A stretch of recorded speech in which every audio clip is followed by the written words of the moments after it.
Hey, this is Anney. And Samantha. And welcome to Stuff I Never Told You, a production of iHeartRadio.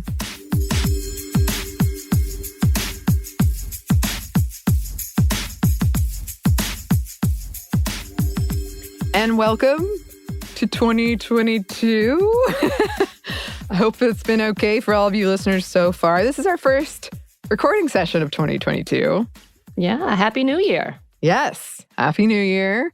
And in traditional Sminty fashion, we are not starting off the new year with organizational tips or resolutions. We are going to look at the physical and mental toll the pandemic is having on women. So yay! I mean, it's never ending, so why not? It's never ending. And I don't know, there's something about, being 2 years into a pandemic almost and seeing all these ads for exercising or getting in better shape or eating better and just being like, ugh. Right. I mean, essentially with the new variant, I'm like, well, I'm still not working out because I will not go to the gym. No. Yeah. I am not prepared for this, obviously. So I will continue to stay home and just pretend like it's been the last 2 years still. Yes. And we're, big proponents of taking care of yourselves and ourselves, sometimes don't hit the mark, which we're going to be talking about. I will say I totally understand. There's no real trigger warning. We are going to be talking about mental health and physical health around all of this. But I totally get it if you're tired and don't want to hear it right now. All right. But with the caveat that even though what we're talking about isn't necessarily fun, it actually, for me at least, was kind of a relief because I was like, yes. Yes. Yeah, I mean, you and I talked about this episode before we left to have a kind of a holiday, which is hilarious because we don't really do holidays in general, time off. But we were like, oh my gosh, there's so many things that I was like, what is wrong with me? What's wrong with my body? And then finding these articles that jump out and you're like, you're not the only one. It makes me feel a lot better. I'm hoping maybe there's a turnaround, or at least I'm not the only one. So when we see each other, the people who are going through the same things as I feel like I've been going through the last 2 years, that's been like, my body's changed significantly. What is happening? To have that camaraderie of like, okay, it's not just me. It's not, cool. Good to know. Yes, exactly. I was like, oh, good. This isn't all in my head. So, as we have been in this pandemic for a while, we have looked at a lot of aspects of it and how particularly those aspects have impacted women, including domestic violence, childcare, jobs. And since we have been in this for a while, more research is coming out about the toll that the pandemic is having on women particularly. And we're going to break this down into physical and mental health outcomes, but very important to remember the two are closely connected, and we're going to talk about that throughout. And that's actually why I didn't ask a question at the top, Samantha, because I know you and I are going to be discussing some of our personal stuff as we go through this. But let's start with some of the physical impacts. So, as I said, we have discussed a few health impacts the pandemic has had and how stress in general can cause negative health outcomes. And I would go out on a limb and say almost all of us are fairly stressed right now. Women are likelier to experience long COVID, for example, as high as 80% more likely to experience. We talked about that a little bit. And women are likelier to report having more severe reactions to the vaccine. There are a few theories as to why that is, including women having higher rates of autoimmune diseases and having more reactive immune systems. Antibody responses are up to 2 times higher for women.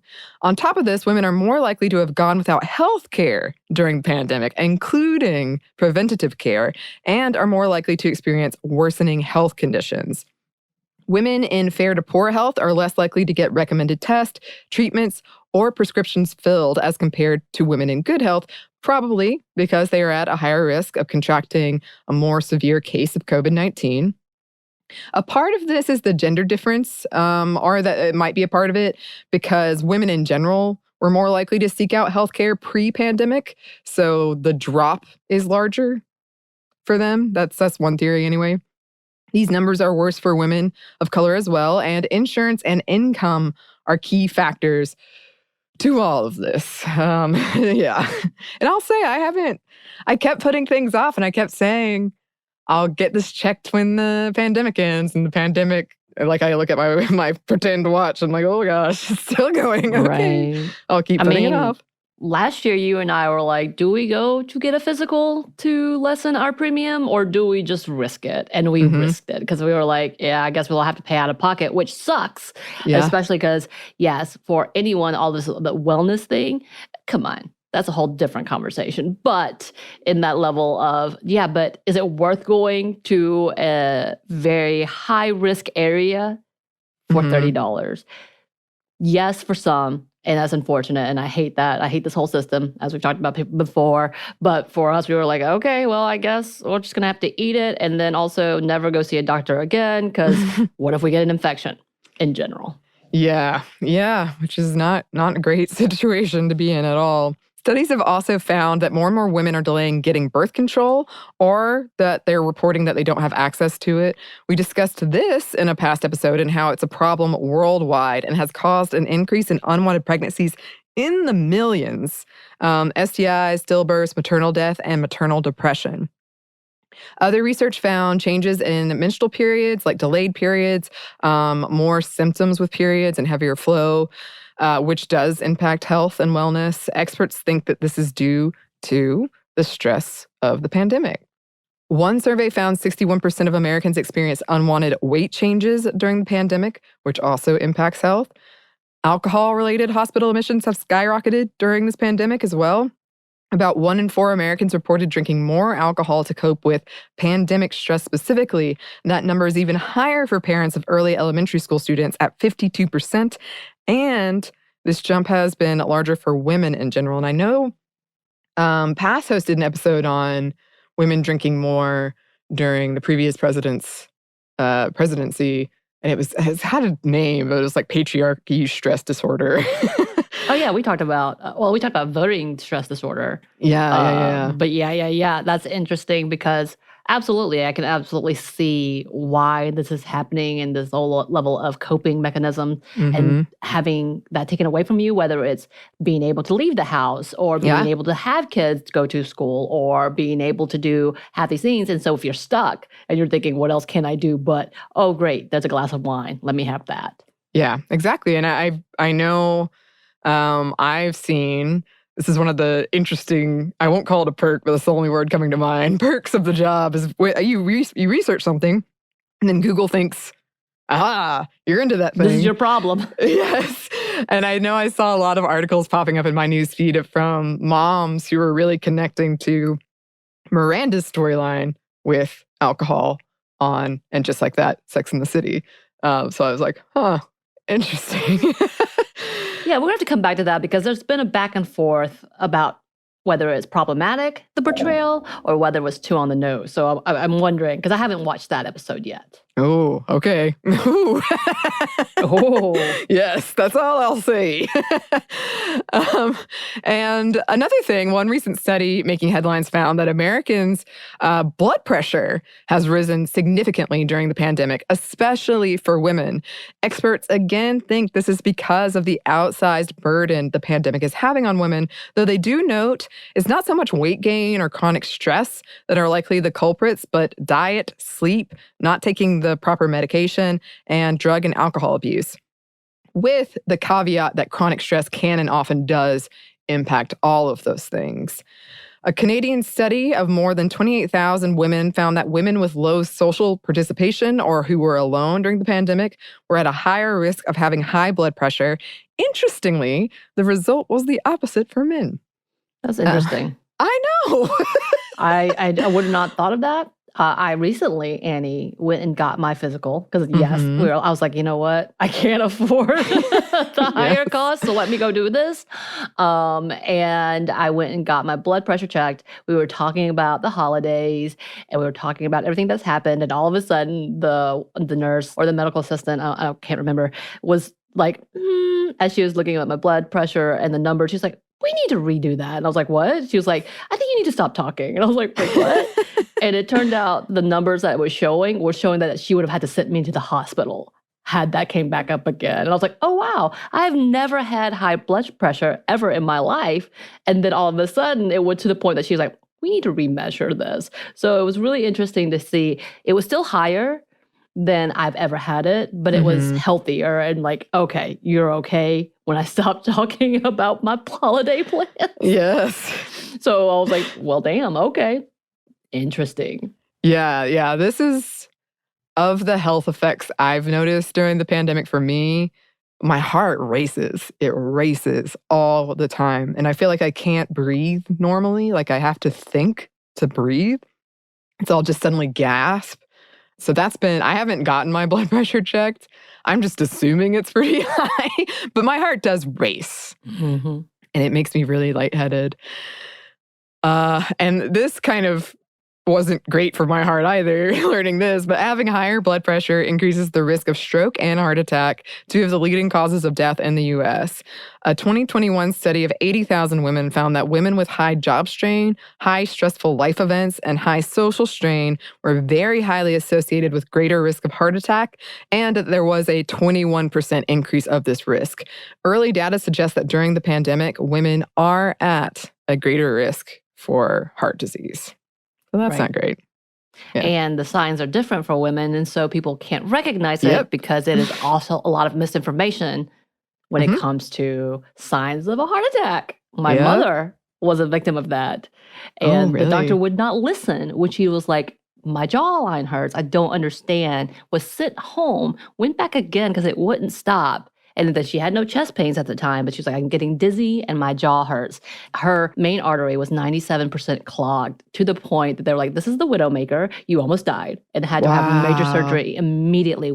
She was properly diagnosed, but had been having symptoms for like a week and no one listened to her because it did not seem like the normal signs. Yeah. I'm still very angry about this. But anyway. As you should be.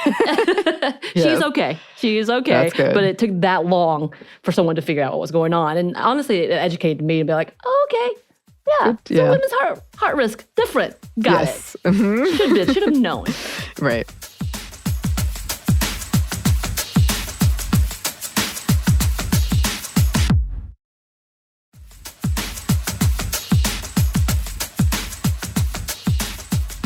Oh, so another thing making the news and making me lose my mind a little bit is the pandemic-related hair loss, especially for women. And y'all, there's been tons of articles about this. So thousands of people, if not more, have experienced hair loss during the pandemic that experts believe pandemic stress has caused a lot of, as well as post-viral inflammation caused by COVID-19, also the stress of having COVID. I haven't had COVID so far that I've known. Every time I've tested, it's been negative, but I've had a large amount of hair loss to the point that I have panicked and started like Googling, what do I do? Clumps of it, y'all, is bad. So in the first year of the pandemic, Google searches, including from me, for hair loss increased 8% with an average of 829,000 a month in the US. And Alyssa Milano posted about it. So, you know, celebrities are going through this too. Okay. Temporary hair loss related to stress or illness is called telogen effluvium that pushes hair into the shedding phase more quickly than the hair's life cycle. Due to the shock, the body shuts down processes not necessary for survival, like this one. Because of the cycle, it can be confusing because the event that caused it might have happened several months ago. Great. It usually resolves itself within 6 months. Nope. And that's important to note with a lot of things we're talking about, that they are reversible. I will say, and we should do an episode. I think, have we done an episode? Has there been an episode about women and hair loss? I believe so, but I think we should come back and talk about it again, just because there is so much stigma around it and like this fear and this panic. Yes. And I will say, as an Asian woman growing up, where my one identifier is my race. That includes my ethnicity being like black hair, all of that. One of the things I got the most compliments on in growing up was my thick black hair. And that was one of my prouder personality traits, I guess, for me when I was ashamed to be Asian. But, you know, people love my hair. And I was like, okay, cool. That's something I can be proud of. And all of a sudden, it feels like it's being taken away from me. That's a whole different conversation. And that's part of the stigma that we do want to readdress, because also we know that aging causes hair loss too. And it's okay. I'm trying to be okay without panicking, but I'm definitely still panicking. Well, anyway, so Hair loss is generally more associated with men, but telogen effluvium is more common among women, especially after childbirth. I have heard this. But any type of stress can set it off. And the pandemic has been more stressful for women and women of color, a point that keeps coming up over and over again with all of this. And again, this also has something to do with economically, socially, who is being impacted by COVID and the pandemic. And we know that it is women of color specifically. So there are articles out there about how to tackle this if it's something you're experiencing, but check your sources and do your research because a lot of companies are cashing in on this. And y'all, the amount of ads, because I Googled it, that I get, that seems so ridiculous. And sometimes I still buy into it. But still, there's a lot of bad information. A lot. And experts recommend seeing a professional who specializes in hair and hair loss. Also, stigma around hair loss is a whole thing, again, we want to come back to because it's very upsetting for a lot of folks. And like I said, for the longest time, I pinned my confidence on my hair because that's the little that I had. Literally, I was a chubby Asian girl living in a very white rural area. So the one thing that I felt like I had, also my tanning abilities. Okay. Which is what I was so proud of for the longest time. And then growing up and feeling like I had to make an effort to become more confident, my hair was always a part of that. And losing it, it feels like I'm being stripped a little bit of my own personality in that. And it's a shame that that's the case. Yeah. For anything, obviously, especially when it comes to physical looks. But because we were taught so much that this does matter, right? When you lose it, not because of something that's, and of course, the amount of stress that piles on top of that. Yes, yeah. I read some articles about that. I was like, by stressing, it's getting worse. And I'm like, well, I don't know. Worse. How do I stop this? Yes. I mean, there's so much to talk about with women's hair, and a lot of people echoed what you're saying, Samantha, of like, I just feel like it's such a big part of me. And then we have all of that cultural baggage around, youth and fertility with thick, long hair, usually. Right. And I do think it's really interesting. This is kind of a separate conversation, but just to drive the point home that this is such a big thing, I think it's interesting that when a celebrity like cuts their hair, a female celebrity, whoa, what is she doing? People lose their mind, have so many opinions, and then feel like they can have those opinions as if they are facts, and then discredit someone for it. Specifically, like, think about Felicity, the show, Carrie Russell. She had the long, curly locks, and then she cut it off. Everybody lost their mind. I think this was a little before your time, Anney, but I remember the amount of criticism that was plastered in teen magazines, the shame factor. And I was like, wow, really? Her hair goes back. I don't understand. Yeah. And I think there's also, again, as far as I know, I haven't experienced this, but I totally get why it's very stressful, very panic-inducing, but also just be careful, because I feel like there's kind of verging on, I guess, ableism, but, the people who get sick and have, like, chemotherapy lose hair. So just, always keep those kinds of things in mind. I mean, things like that and alopecia and everybody just really going in for the jokes. It's really cruel in itself because you don't know what people are going through. Joan Rivers made a criticism of an actress for wearing a hat and hating her whole outfit and talking about how her hair, I can't remember if she was wearing a wig or if she had actually was going bald, but it went after her and turned out she had gone through severe chemo treatments and had lost her hair. And like, I think she actually apologized, but the headlines that it made, I still remember to this day because it was just like, oh my God, calm down. You don't know what this is about. And the woman really like had a meltdown and finally came out and was like, hey, I was trying not to say anything. I was trying to live my life, but you're doing this and putting me on blast. And it is absolutely ableism. And everything about that is, again, we talk about the rule of hair. We've talked about the level of personal space that people think that they can push, like touching. I've had so many people touch my hair. And oftentimes, if I know you, it's fine.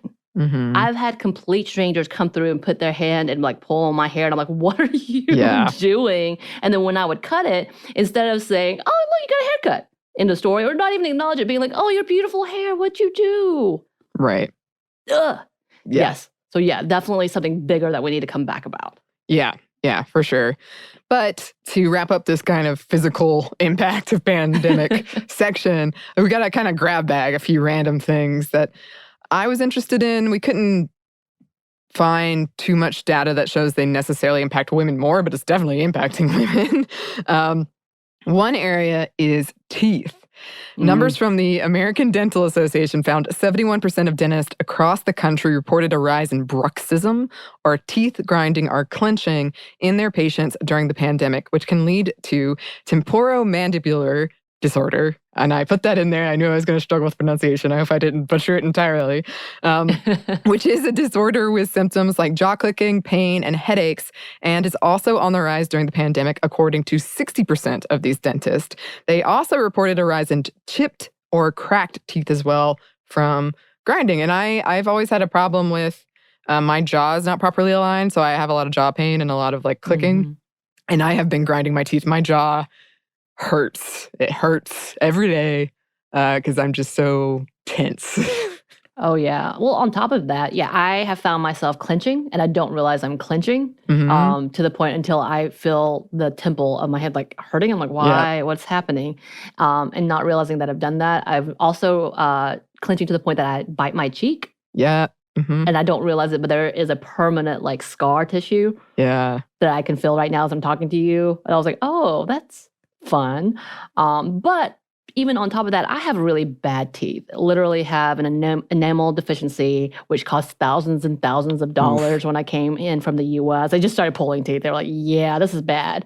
And I was told that I would need to like cap all of my teeth at 18, and I didn't because nobody could afford it. My parents couldn't, I couldn't. But with that, because of the pandemic, I'm like, I'm not going to a dentist. And I've had so many like different points of pain in my mouth. And I know it's dangerous. And I'm sure people are going to be like, what are you doing? Trying to do home remedies. I'm like, Listerine is my friend, which I know. Don't go in. But I try to kill out any of the bad germs. But yeah, part of that is me. Yes, I hate the dentist. But B, like, even though I know I need to go, I'm like, oh, do I want to risk again, going into a high risk area to get this done, even though I know it's important? Yeah, no, same. And I hate it because I know a lot of you listeners are in the same boat, and I know I'm going to pay for this later. It's going to be so bad. It's going to be worse than if I had gone. But I'm also, I'm just afraid to go, and it hurts every day. It hurts like right now. Also, gastrointestinal and skin conditions have worsened. There's been an increase in reports of tendon strains and plantar fasciitis. My mom just was dealing with this. I'm dealing with that. Yeah. I had to buy new socks because I've been in so much pain. Oh, no. I'm sorry. I don't mean to laugh, but I wasn't expecting socks. Look, there are things that you can buy that helps to compress the heel. And it has been a godsend because I've been taping it up. But it hurts worse, weirdly enough, in tennis shoes because of the way my heel hits. But when I try to go back to work out, I had to stop again because the pull. And I didn't know it was a name. You know, when you start Googling up symptoms and you're like, plantar fasciitis. I was like, great, let's add that to the ailments. Yes. It's no fun. I've had it, and I still have my knee, runner's knee, and it makes me angry because I'm like, I'm not running anymore. But some people have reported foot spread, and that their shoes no longer fit. Some experts say that might be more likely that they never really fit in the first place, and we're just used to being uncomfortable. And now we're like, what is this? Can we talk about why we really find that for so many that slim feet are supposed to be the thing? Because I have very, very, very, very wide feet, like to the point that one person was like, I think you need a D width. And I was like, how dare you? I would never. And felt really insulted by it, which is not an insult. Yeah. But yet it is like a standard of beauty to have small, slender feet for women. Obviously, for men. For men, it's the opposite. They have to be bigger. And you're like, why is this a beauty standard? It's feet. Yeah. It's definitely a feminine indicator. Like, small feet, that should be women. Big feet, I have platypus feet. It's okay. I adapt. Well, going back to that plantar fasciitis thing, I should say Experts think that's because we're walking around in flimsier footwear or barefoot more often. Also, to expound on that skin condition point, it's pretty much every skin condition, including acne, which I have seen. Much worse acne. But they did say like maskne is not really a thing. It's more we're stressed again or just not upkeeping ourselves as much. Or our, sheets, because that's been shown to I'm definitely doing laundry way less now than I was before.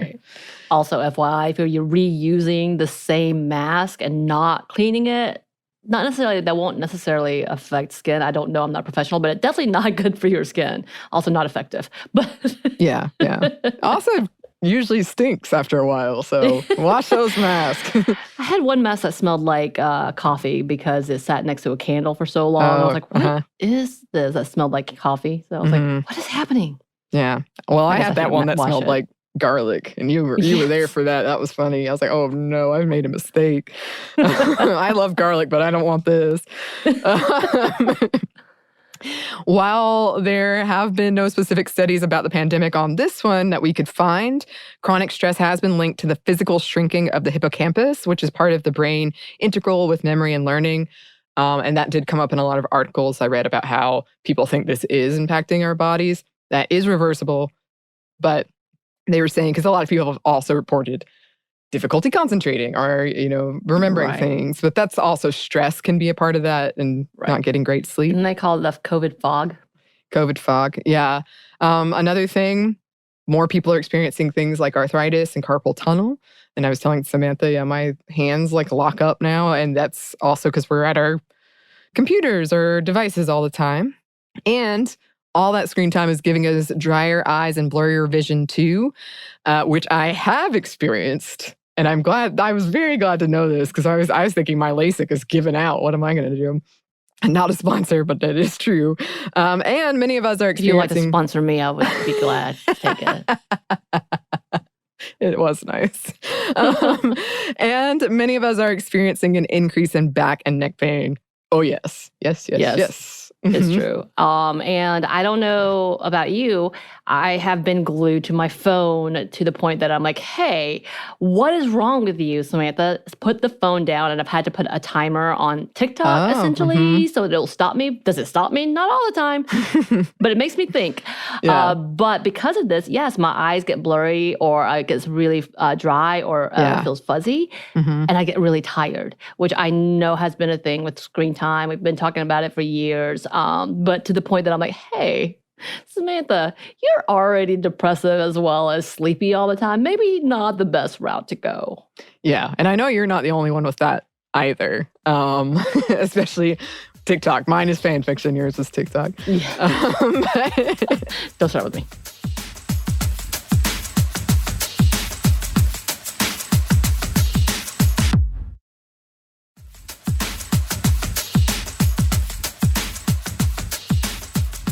Let's move into the mental health part. Oh, yeah. Now that we've established all the physical impact stress can have on our bodies, and then there's probably a lot more that we haven't even dug into. Yeah. Let's dig into the mental health aspect of this conversation a bit more. Yes. So at the beginning of the pandemic, multiple studies found that American women experienced increased health-related socioeconomic risk, or HRSRs, like food insecurity, housing instability, transportation challenges, and domestic violence, which was associated with, quote, alarmingly high rates of mental health problems like depression or anxiety and or harmful coping mechanisms like alcohol or drug abuse. And we've talked about a lot of this through this. A survey conducted in April 2020 found that of the 3,200 women participating, 40% had experienced at least one HRSR in the past year. That's compared to 22% prior to the pandemic. Nearly half of the women reported experiencing a new or worsening HRSR since the pandemic started. 29% reported symptoms of anxiety and or depression, almost twice the estimated national average for women pre-pandemic. 1 in 6 displayed symptoms of PTSD. Other research has found that women have experienced higher rates of insomnia and other sleep issues. And yes. Right. These studies were found in the U.S., right? Mm-hmm. Yeah, I wonder what these numbers are internationally. Don't get me wrong, because the US doesn't have great numbers anyway outside of the pandemic when it comes to women and all of these alarming risks, because there's tons of it, and the US does not do much for the lower economic sociostatus. We know this, and the divide is huge. But when we're talking about internationally, when we talk about the small shifts that have happened in different countries, we know that the numbers were higher than the US. So I can't imagine what those numbers look like now, especially since they've been diverting the numbers, diverting the funds to different areas. So I'm really scared to find out those numbers because it's getting worse and worse, and they're having a harder time getting accurate numbers, again, because they don't have access to these communities and or the communities don't have access to give this information. So, yeah. But since then, several studies have backed this up again and found that the pandemic has had an outsized impact on women's mental health as compared to men's. CARE's Rapid Gender Analysis, a survey of 38 countries conducted in 2021 found that 3 times as many women reported a negative mental health impact compared to men. Though as always, keeping in mind that depends on people reporting it, because we also know the more likely that women are going to be the ones responding, as well as more honest. Yes.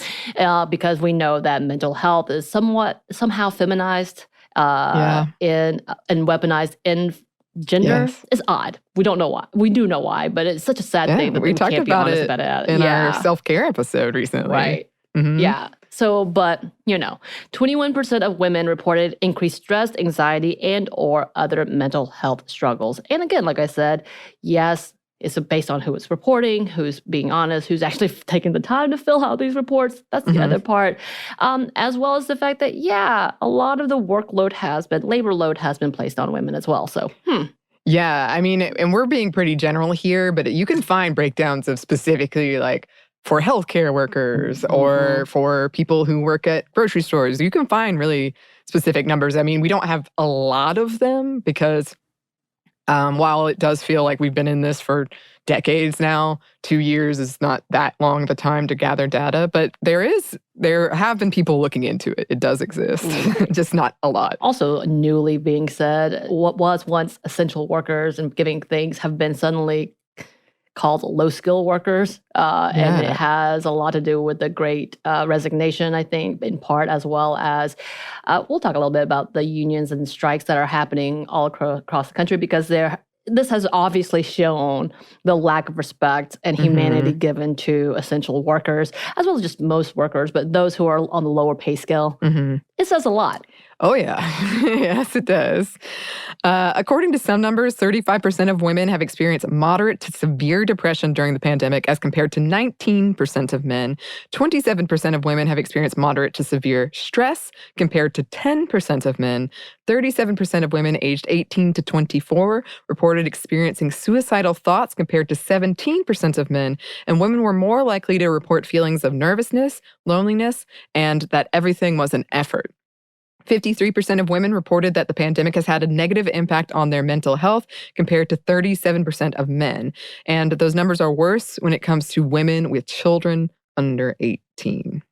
I feel those numbers in my soul, by the way. Recent studies into the mental health impact of the pandemic on pregnant and lactating women painted a similar picture, and experts warn that this could lead to increased rates of postpartum depression and prenatal infection and illness.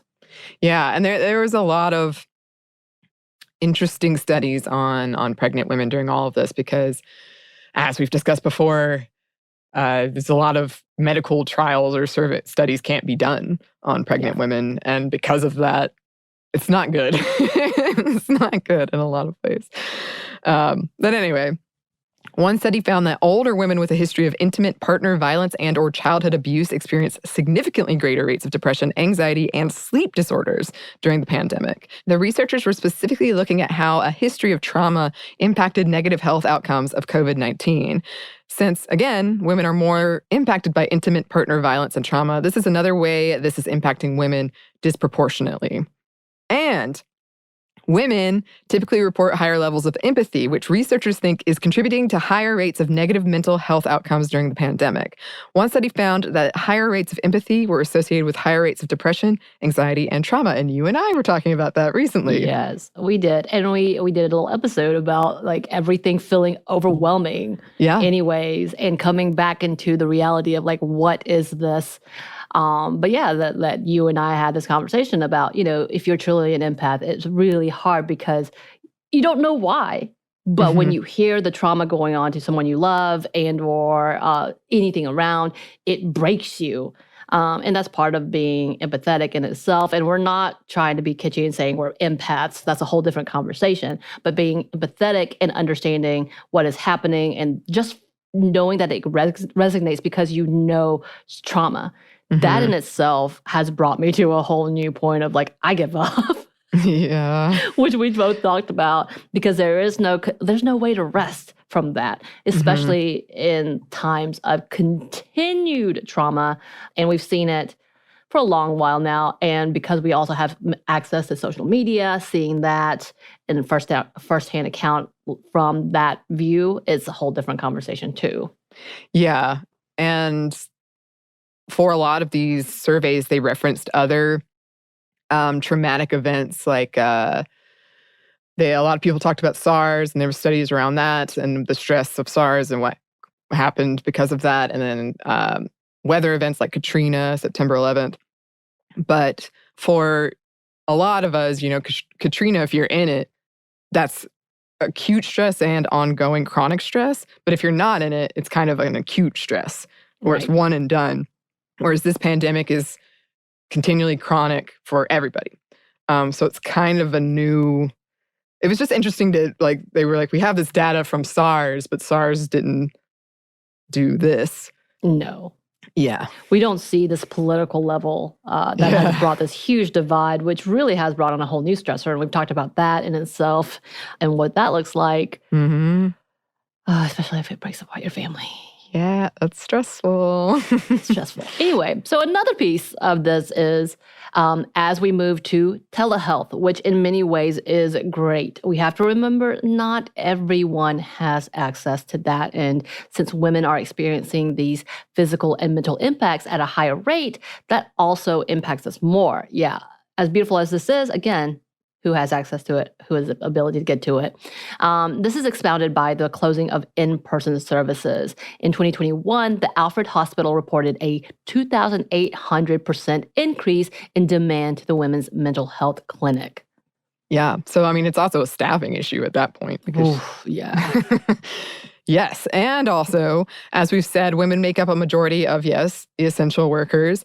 And that has had significant impact on mental health. And, on top of that, we keep seeing this thread of children, but also taking up that extra childcare or just in general, taking care of the house, because we've talked about that a lot, that still skewed towards women do much of that work. And yes, a lot of us have experienced loss during this pandemic of a loved one, a pet, a job, normalcy, whatever it is. And that's impacting our mental health too. Right. And just kind of going back to the essential workers, it's not even adding on to the fact of the privileged / entitled customers who come through to make them torture people, essentially is what I've seen, whether it's the new, and I know it's not a lot, but there's plenty of the conspiracy theorists who are anti-maskers coming in purposely trying to rile up. Yeah. And there's nothing that an employee can do. Essentially, like causing this ruckus to make themselves look like they're politically fighting. I can't imagine being in customer service right now. Just working as a bartender for a little while and having drunk people to deal with, having drunk, entitled people who really think they're making a statement and they're making a move. Yeah. I don't get it. I don't understand. And then again, like I said, when we talk about all of a sudden they're being referenced as low-skill workers, and I know that was out of one context of conversation, but it was a big conversation because, again, when we see things like the Build Back Better plan was halted again, and part of that was that they didn't want to do living wages because, was it Munchin who said that he thinks they're going to waste it on drugs? Oh, well, his name is Mnuchin, but I like Munchin. No, I'm you're going to talking call about it Munchin. I can't remember. No, we're talking about a different person, I think. But that's funny. Manchin. Are you talking about Joe Manchin? Yeah, Manchin. I'm going to call him Mnuchin is a Munchin. different guy. Munchin is no one. But yeah, he literally, supposedly, said that he wasn't in support of it because he thinks that these essential workers who are living barely on minimum wage shouldn't get a raise because they might spend it on drugs. Racist as racist as So I'm just going to, I really did think his name was Munchin, and I'm going to leave it at that. Well, I support you in this decision. Sorry. So a bigger piece of this conversation is the fact that we, as a country and even most of the world, don't fund mental health care resources and don't place it as a priority. Yeah, so that's one of the first things to go when it comes to budgeting. Mm-hmm. The UN and World Health Organizations have found that for middle to low income families, mental health accounts for 1.6% of all the household healthcare budget. That study from before found only 15% of those who reported negative mental health outcomes due to the pandemic sought out mental health care. Though, of course, access, again, is a big part of that. And like I said, that's one of the first things that's probably cut. That's what was happening essentially all around the world when it comes to that in women. Reproductive rights? Well, women's reproductive rights, that's already a fight. Like even when the budget is good. Yeah. But like women's safety is immediately cut, as we've seen. Mm-hmm. Yeah. And I think from my experience as an American, insurance, I didn't even know you could get that covered. And it's so expensive without insurance. So I think that people are getting more aware of that, but it's still, I can totally see why the number is so low. Right. And of course, we're talking about things being cut. We should also go ahead and mention things being cut for people in the LGBTQ, people of color, any services that are not deemed essential. And when I say essential, it's essentially, I don't even know, because childcare is not a part of that. Yeah, health, again, is not really a part of that. Food is barely a part of that. So I guess, there's nothing essential. You just don't get it. Sorry. Yeah, just make do and don't complain about it. And self-care, we've talked about a lot before, is one of the first things that goes for a lot of us. But it is important to remember that mental health is more than just therapy.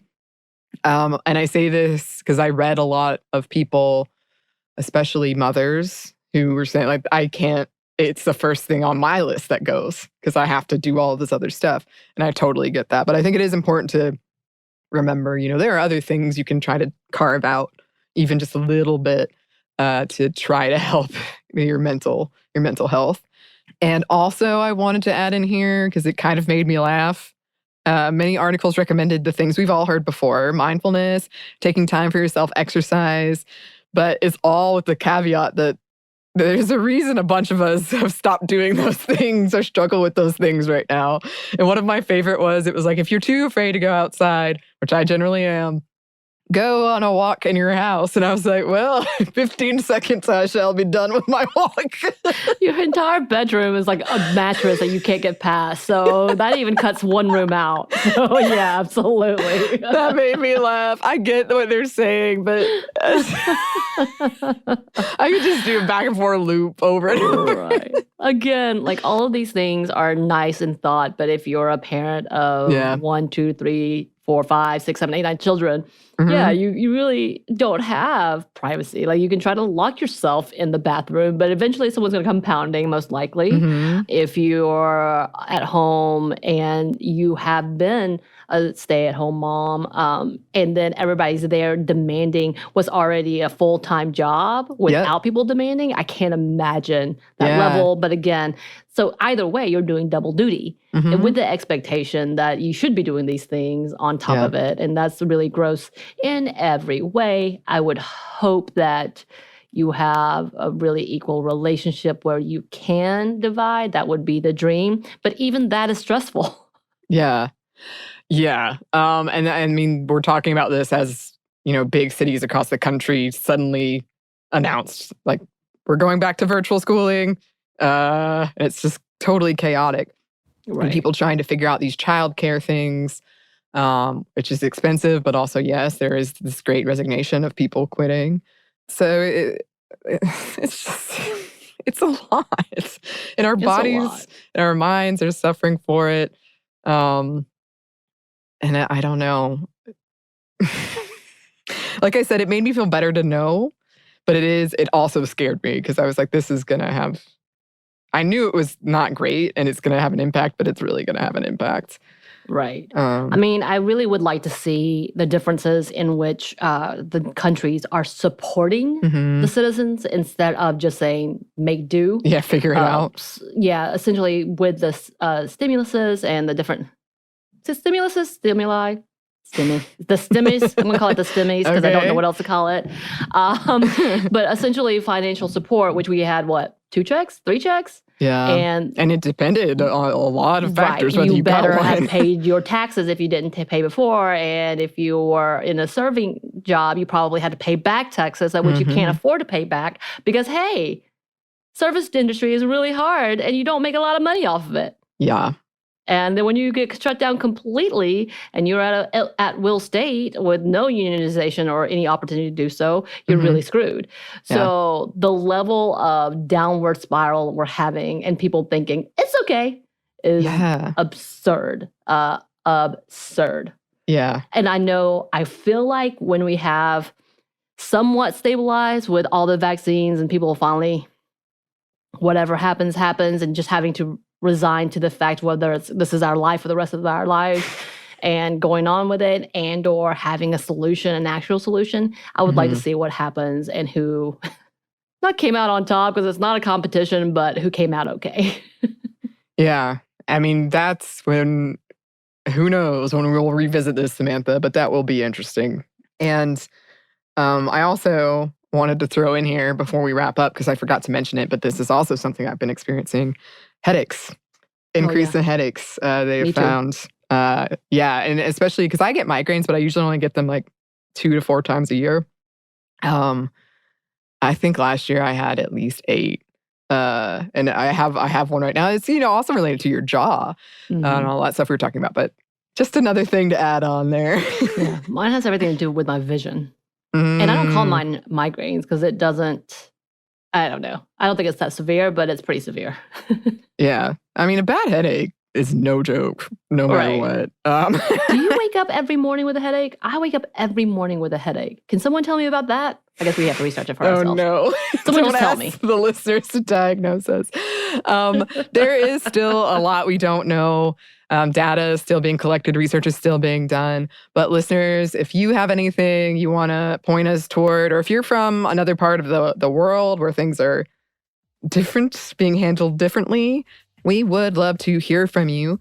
You can email us at stuffmediamomstuff@iheartmedia.com. You can find us on Twitter at momstuffpodcast or on Instagram at Stuff I've Never Told You. Thanks as always to our super producer, Christina. Sorry we're whining. We love you, Christina. We love you, Christina. And we love you, listeners. Thanks for listening. We hope you're well. Stuff I've Never Told You is a production of iHeartRadio. For more podcasts from iHeartRadio, visit the iHeartRadio app, Apple Podcasts, or wherever you listen to your favorite shows.